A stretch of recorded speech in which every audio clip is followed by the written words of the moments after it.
नमस्कार प्रिय छात्रों, मेरा नाम प्राध्यापक डॉक्टर भारत उपाध्याय, हिंदी भाग वारणा महाविद्यालय ऐतोड़े खुर्द।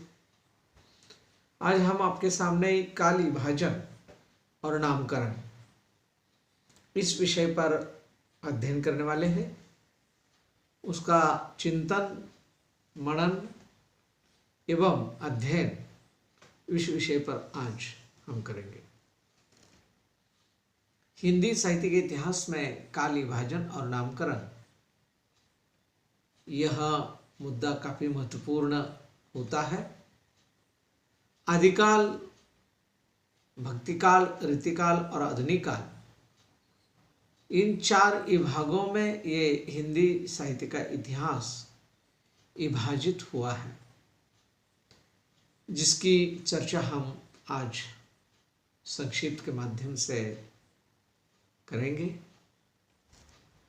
तो देखिए, उसका संक्षिप्तकरण इस प्रकार है। सबसे पहले हम आदिकाल की बात करेंगे। आदिकाल की समय सीमा आचार्य रामचंद्र शुक्ल के अनुसार संवत 1050 से लेकर 1375 तक की निर्धारित की गई। यहाँ पर ईसी सन और संवत में फर्क है। संवत में से ईसी सन 57 वर्ष माइनस कर दिए गए तो ईसी सन आ जाता है, और ईसी सन में 57 वर्ष यदि अगर प्लस कर दिए गए तो संवत आ जाता है। इस आधार पर आचार्य रामचंद्र शुक्ल जी ने संवत 1050 से 1375 तक का कालखंड को आदिकाल कहा गया, जिसमें नाथ साहित्य, जैन साहित्य, सिद्ध साहित्य लिखे गए। और आदिकाल की हम सामाजिक, राजनीतिक, धार्मिक, सांस्कृतिक, ऐतिहासिक, साहित्यिक परिस्थितियों का जब हम अध्ययन करते हैं तो हमें पता चलता है कि उस युग में जो आदिकालीन साहित्य की जो प्रमुख प्रवृत्तियां हमारे सामने नजर आती है, जिसमें युद्ध वर्णन में सजीवता,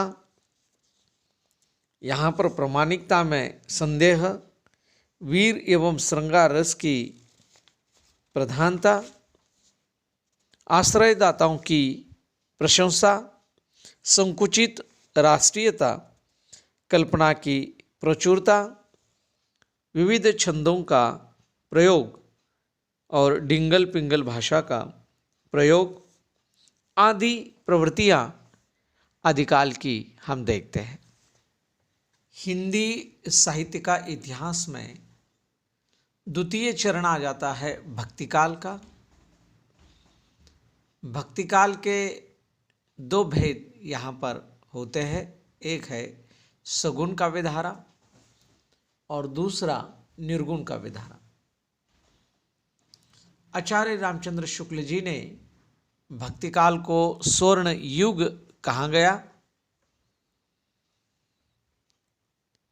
और इस स्वर्ण युग में बहुत सारे कवि ऐसे रहे जो हिंदी साहित्य के इतिहास में काफ़ी प्रसिद्ध दिखाई देते हैं।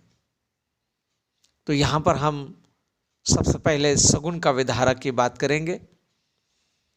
सगुण काव्य धारा में दो प्रकार के कवि का उल्लेख यहाँ पर मिलता है। जैसे राम काव्य धारा। राम काव्य धारा के अंतर्गत जो प्रमुख कवि है वे है स्वामी रामानंद, अग्रदास, ईश्वरदास, तुलसीदास, केशवदास। तो सबसे पहले और सबसे ज़्यादा जिसे हम कहेंगे कि जो प्रसिद्ध कवि है वे तुलसीदास है। अब यहाँ पर गोस्वामी तुलसीदास की जो रामचरितमानस ये रचना काफ़ी प्रसिद्ध यहाँ पर रचना मानी जाती है, और ये रचना अवधी भाषा में दोहा चौपाई शैली में लिखी गई। यह राम कथा पर आधारित महाकाव्य है जिसमें 7 कांड है। बालकांड, अयोध्या कांड, अरण्य कांड, किष्किंधा कांड, सुंदर कांड, लंका कांड और उत्तर कांड। गोस्वामी तुलसीदास ने जो रचनाएं यहाँ पर लिखी गई है उसमें सबसे प्रसिद्ध और सबके दिलों पर राज करने वाली ये रामचरितमानस दोहा चौपाई शैली में लिखी गई, जबकि उनकी दूसरी रचना है विनय पत्रिका, गीति शैली में लिखी गई। गीतावली कविता सवैया शैली में लिखी गई। दोहावली दोहा शैली में लिखी गई और बरवे रामायण बरवे शैली में लिखी गई। गोस्वामी तुलसीदास जी ने रामचरितमानस में आदर्श राजा, आदर्श पति, आदर्श पत्नी, आदर्श भाई और आदर्श समाज का चित्रण किया गया। राम राज्य की परिकल्पना गोस्वामी तुलसीदास ने अपने ग्रंथों में स्पष्ट करने की भरसक कोशिश यहाँ पर की गई है। इसके बाद हम देखना चाहते हैं कृष्ण काव्य। कृष्ण काव्य धारा में प्रमुख कवि सूरदास, नंददास, कुंभनदास, परमानंद दास, कृष्णदास, चतुर्भुज दास, छत्रस्वामी और मीराबाई। ये कवि कृष्ण काव्य धारा के रूप में हमारे सामने आ जाते हैं। अष्टछाप कवियों में सूरदास बहुत ही महत्वपूर्ण कवि यहाँ पर माने जाते हैं। वैसे कृष्ण भक्ति धारा के फुटकर कवि बहुत सारे कवियों ने लिखा, यहाँ तक कि मीरा का उल्लेख भी काफ़ी महत्वपूर्ण कृष्ण काव्य धारा के कवियों में कवियत्री के रूप में हमारे सामने आ जाता है। उनकी बहुत प्रसिद्ध रचनाएं बनी रही है। वैसे बसो मेरे नैनन में नंदलाल, ये जो बात यहाँ पर मीराबाई कहती है तो यहाँ पर कृष्ण की एक उपासिका के रूप में वो साहित्य सृजन करती हुई हमारे सामने नजर आती है। यहाँ पर रसकान की भी बात कर सकते हैं कि जिन्होंने कृष्ण पर बहुत ही सुंदर आणि सृजना यहाँ पर की गई है, जबकि नंददास ने भी प्रसिद्ध ग्रंथ यहाँ पर लिखे गए। तो यहाँ कृष्ण भक्ति का विधारा के रूप में जो सामने हमारे कवि आ जाते हैं वे प्रमुख रूप से सूरदास है। और ये सूरदास ने भ्रमर गीत सार नाम की एक रचना लिखी जिसमें गोपियों का चित्रण बहुत ही सुंदर दृष्टि से यहाँ पर किया गया। गोपियों का विरह वर्णन भी उन्होंने अपनी रचना में किया गया। तो भ्रमर गीत सार ये सूरदास की बहुत ही सुंदर रचना है। यह रचना भागवत के 10वें स्कंद पर आधारित है। आचार्य रामचंद्र शुक्ल ने सुरसागर के इस भाग को भ्रमर गीत सार नाम से संकलित किया गया। वैसे भंवर गीत ये नंददास की रचना है जिसमें सुर की गोपियां भावुक अधिक है, तर्कशील कम रही है। इसमें दार्शनिकता का पूट है और गोपियां तर्कशील अधिक दिखाई देती है, जबकि ग्रंथ का बौद्धिक स्तर उनका उच्च कोटि का रहा है। ये ग्रंथ जो है ये कृष्ण काव्य धारा के रूप में काफ़ी चर्चित और प्रसिद्ध यहाँ पर माने जाते हैं। इसके बाद में हम भक्तिकाल की जो दूसरी शाखा है निर्गुण काव्य धारा, इस निर्गुण काव्य धारा में जो 2 प्रकार की काव्य धारा का निर्माण यहाँ पर हुआ उसमें एक थी संत काव्यधारा और दूसरी थी सूफी काव्यधारा। तो सबसे पहले हम संत काव्यधारा के बात यहाँ करेंगे। संत काव्यधारा में जो प्रमुख कवि का यहाँ पर उल्लेख किया जाता है उसमें नामदेव, रामानंद, कबीर, रैनदास, गुरु नानक, दादू दयाल, सुंदरदास तथा मुलुकदास आदि का नाम यहाँ पर काफ़ी चर्चित नहीं रहा है।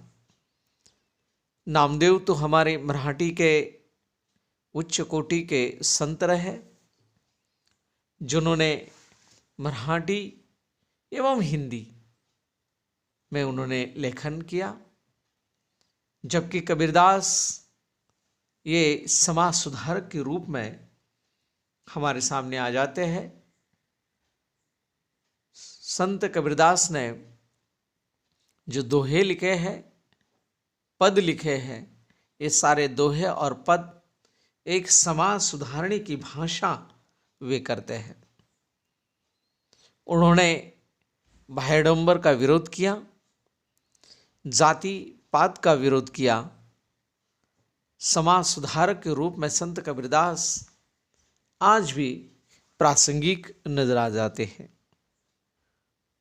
उन्होंने जो बात यहाँ पर की गई थी, मोको कहाँ ढूंढे बंदे मैं तो तेरे पास में, ना मैं देवल ना मैं मस्जिद ना काबे कैलाश में, ये तो कहते हुए और भी उनके अलग अलग दोहे यहाँ पर नजर आते हैं। उन्होंने जो बात यहाँ पर कबीर ने जो की है, जात न पूछो साध की पूछ लीजिए ज्ञान, मोल करो तलवार का पड़े रहने दो म्यान। इस दोहे और पदों के माध्यम से समाज को एक दिशा निर्देश देने का काम वो करते हैं। समाज का एक पथ प्रदर्शक का रूप में कबीर जी हमारे सामने आ जाते हैं। और इसलिए संत की जो वाणी है, वो वाणी बहुत ही सुंदर, सरल और उपदेशात्मक वाणी उनकी रही है। रैनदास की यदि अगर हम बात करते हैं तो रविदास की वाणी शीर्षक से ये प्रकाशित हुआ है, जिसमें एक 40 पद जो गुरु ग्रंथ साहब में भी संकलित है।